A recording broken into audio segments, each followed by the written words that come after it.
Welcome to an incredible story that will inspire you and improve your English skills at the same time. Today, we're diving into the life of Albert Einstein, a man who changed the world with his ideas and courage. As you listen, focus on the new phrases and vocabulary I'll introduce.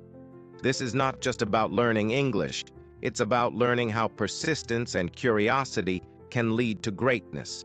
So, grab a notebook, pay close attention, and let's begin this journey to improve your listening, expand your vocabulary, and find motivation in the life of a genius. Albert Einstein was born on March 14, 1879, in a small town called Ulm in Germany. His parents, Hermann Einstein and Pauline Koch, were ordinary people. Hermann was a businessman who worked with electrical parts, while Pauline was a homemaker who loved music and learning. When Albert was born, there was nothing extraordinary about him, except for one small detail. His head was unusually large. His family even joked about it, wondering if he would grow up to be a normal child. Little did they know, this boy would grow up to change the world. Albert was a very quiet child. He didn't speak his first words until he was almost 3 years old. This worried his parents. Some people thought there was something wrong with him. His family called him the quiet one because he rarely spoke, even when other children around him were chatting away. But Albert wasn't quiet because he was slow. He was quiet because he was always thinking. He would sit for hours, observing the world around him, as if he was trying to understand how everything worked.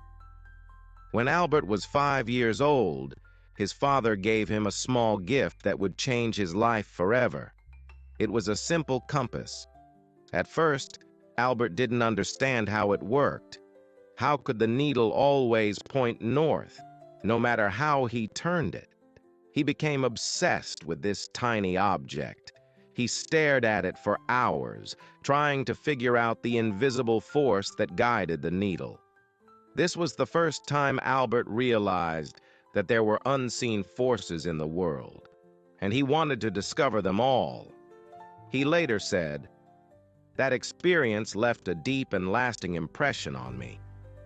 When Albert started school, things didn't go well. He didn't like the way his teachers taught. Back then, schools were very strict and students were expected to memorize everything. But Albert wasn't interested in memorizing facts. He wanted to ask questions and find answers. His teachers often got angry with him. One teacher even told him, "You're a disgrace. You'll never be successful in life." These words hurt, but Albert didn't let them stop him. Albert struggled with some subjects, especially languages.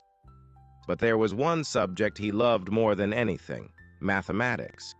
He called it the language of the universe and enjoyed solving problems like puzzles. Despite his struggles in school, Albert's family believed in him. His mother, Pauline, noticed his love for music and encouraged him to learn the violin. At first, Albert didn't like practicing, but over time, music became a way for him to relax and think clearly. His uncle Jacob also played a big role in shaping his mind. Jacob loved math and would teach Albert in a fun and creative way. He once told Albert, "Math is like a treasure hunt. Every problem is a clue that leads you to the solution." This playful approach made Albert fall in love with numbers. Albert wasn't like other children. While others played games, he spent hours reading books and imagining how the world worked. He loved stories about great scientists and often dreamed of making discoveries of his own. One day, while walking home from school, Albert asked himself, what would it be like to ride a beam of light? This question stayed with him for years. It was the beginning of his lifelong journey to understand light, space, and time.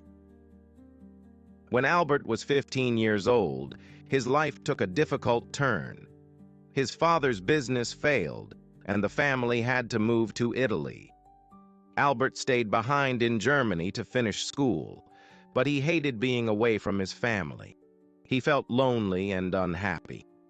Eventually, Albert decided to leave school without finishing. He couldn't stand the strict rules and harsh teachers anymore. Instead, he started studying on his own. He read books on science, philosophy, and mathematics, teaching himself everything he wanted to know. This was a risky decision. Many people thought he had ruined his future by leaving school. But Albert didn't care. He believed that learning was more important than following rules.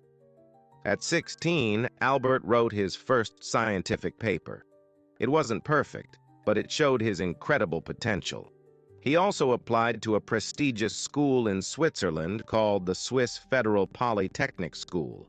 However, he failed the entrance exam because he struggled with non-science subjects like French and history. Instead of giving up, Albert decided to try again. He worked harder than ever before, improving his weak areas and refusing to let failure define him. Albert Einstein's early life was filled with struggles and doubts. People didn't understand him, and he faced rejection and failure.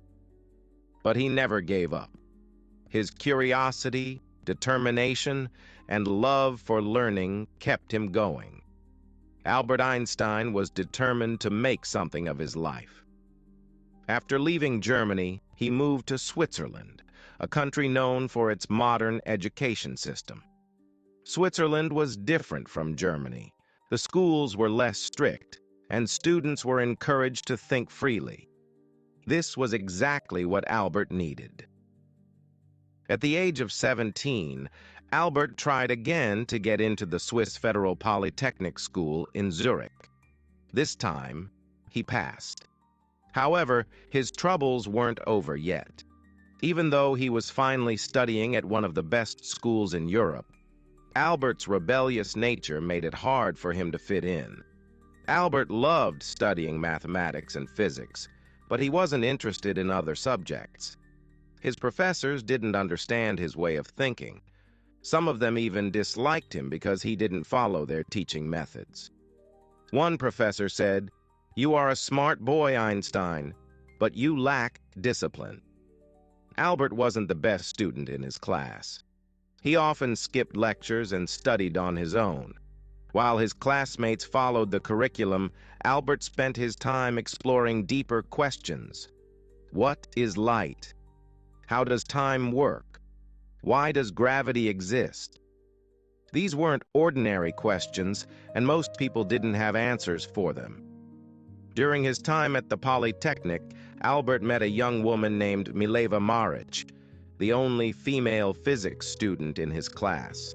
Mileva was brilliant, and she shared Albert's passion for science. The two of them became close, often spending hours discussing scientific theories.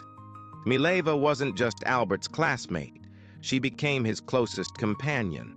They inspired each other and dreamed of a future where they could make important discoveries together. Albert once wrote to her, "Together, we will conquer the world of science." However, their relationship wasn't easy. Mileva faced criticism for being a woman in science, and Albert struggled with financial difficulties. But despite the challenges, they supported each other and stayed focused on their dreams. In 1900, at the age of 21, Albert graduated from the Polytechnic with a degree in physics.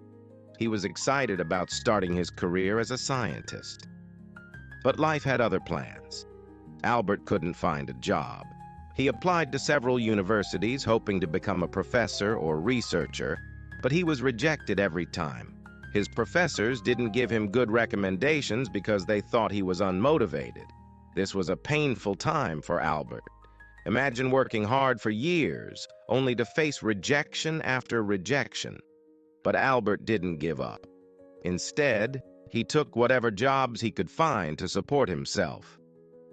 In 1902, Albert finally found a job, working as a clerk at the Swiss Patent Office in Bern. His job was to review patent applications and decide if the inventions were original. It wasn't a glamorous job, and it had nothing to do with physics. At first, Albert was disappointed. He wanted to be a scientist, not a clerk. But instead of complaining, he made the best of his situation. The job gave him free time, and he used that time to think about his scientific ideas. Albert began to call the patent office his thinking lab. While reviewing patents, he would secretly scribble down his thoughts on the nature of light, time, and space. He was determined to pursue his dream, even if it meant working late into the night after finishing his day job. In 1903, Albert married Mileva.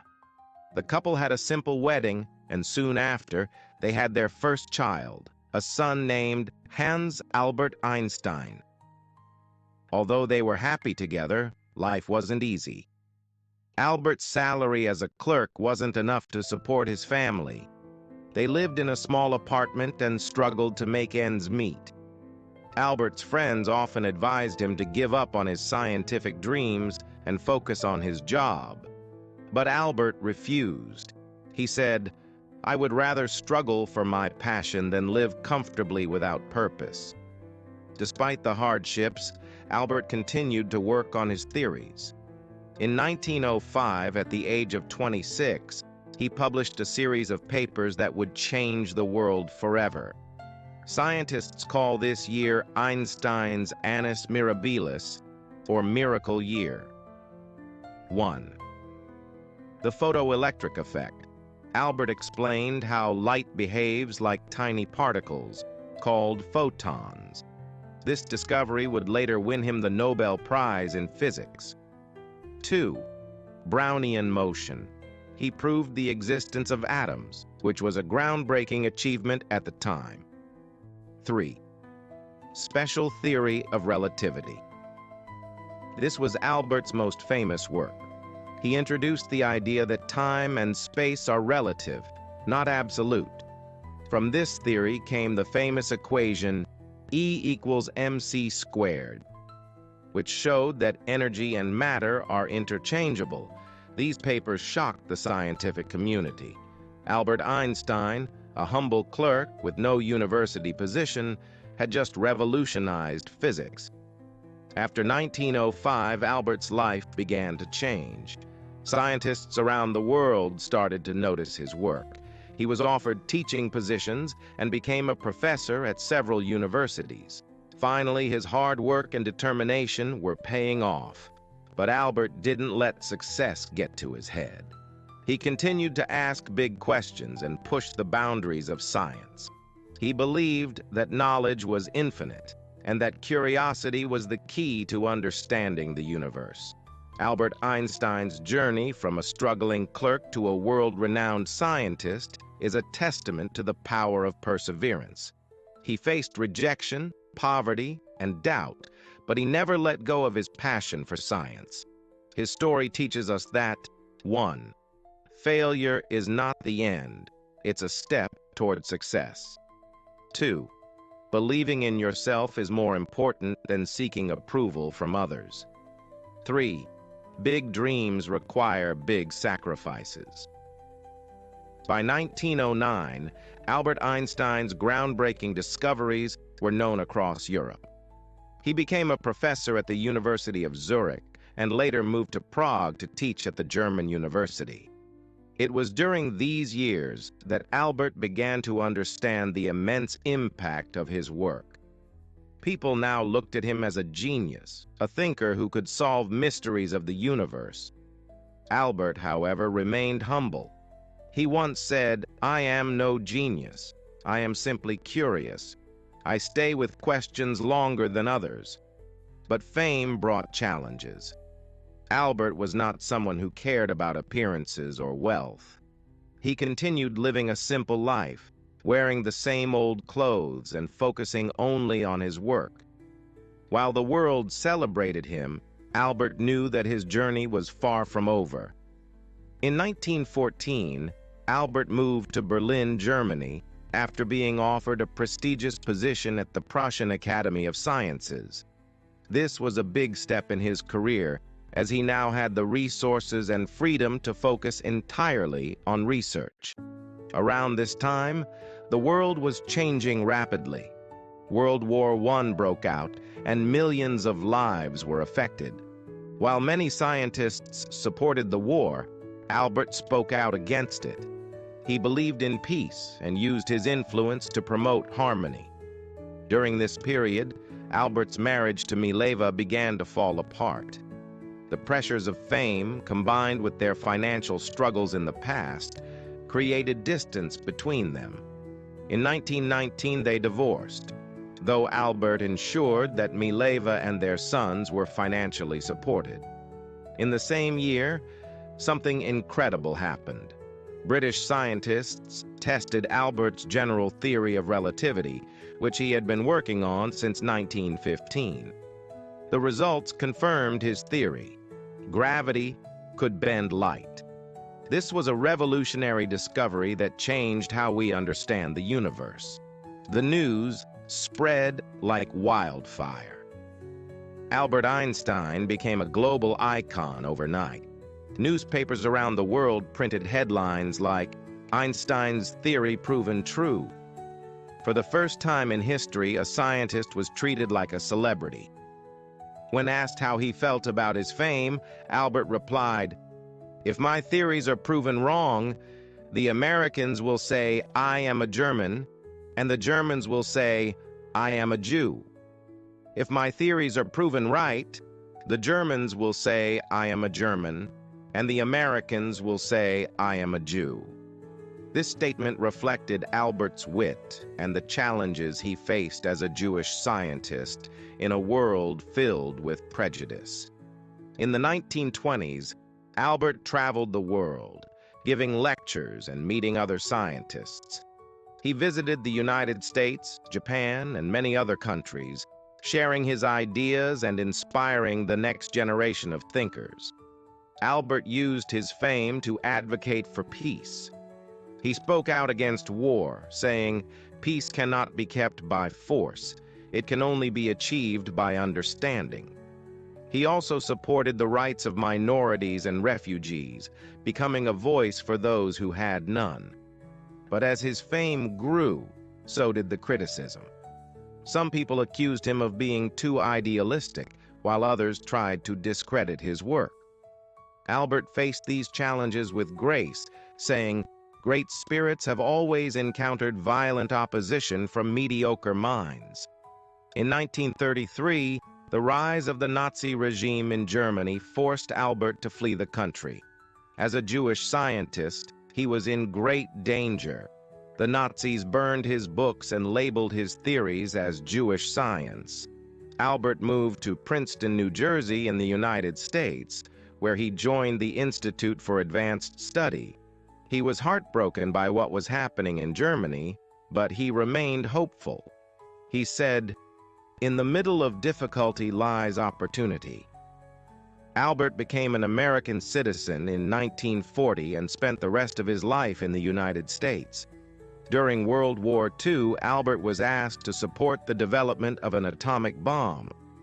Although he had no direct role in its creation, his famous equation E equals mc squared laid the foundation for nuclear energy. Albert was deeply troubled when he learned about the bombings of Hiroshima and Nagasaki in 1945. He regretted that his work had been used for destruction and spent the rest of his life advocating for nuclear disarmament. He said, "Mankind invented the atomic bomb, but no mouse would ever construct a mousetrap." Even as one of the most famous people in the world, Albert lived a simple, humble life. He refused to own a car, didn't wear socks, and often spent time sailing, despite not knowing how to swim. Albert's curiosity never faded. He continued to ask questions about the universe, from the nature of black holes to the possibility of time travel. He believed that there was always more to learn. In his later years, Albert focused on unifying the forces of nature into one theory, a challenge that remains unsolved to this day. Even though his health began to decline, He continued working until his last breath. On April 18, 1955,